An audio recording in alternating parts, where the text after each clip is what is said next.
नमस्कार भारत, मैं गुणाल सिंह आपका स्वागत करता हूं और विषय ग्रुप में रुपए की कहानी, भारत की आर्थिक ताकत और दुनिया में बढ़ती पहचान लेकर आया हूं। कहते हैं कि किसी देश की ताकत सिर्फ उसकी सेना, आबादी या तकनीक से नहीं मापी जाती, बल्कि उसकी मुद्रा से भी मापी जाती है। भारत के लिए रुपया सिर्फ एक नोट नहीं है, बल्कि ये देश की आर्थिक ताकत, वित्तीय स्थिरता और दुनिया में बढ़ती प्रतिष्ठा का प्रतीक है।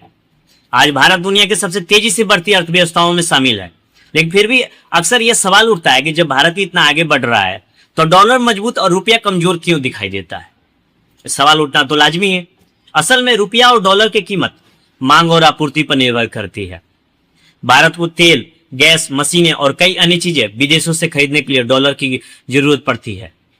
जब डॉलर की मांग बढ़ जाती है और उसकी उपलब्धता कम हो जाती है, तब रुपए पर दबाव बढ़ता है और उसकी कीमत धीरे धीरे गिरने लगती है। इसका एक बड़ा कारण चालू खाता घाटा, करंट अकाउंट डेफिसिट, सीएडी भी होता है।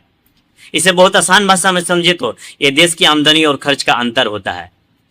जैसे किसी परिवार की मासिक आय 50,000 रुपए है, लेकिन उसका खर्च 60,000 रुपए है, तो उसे 10,000 रुपए का घाटा होगा।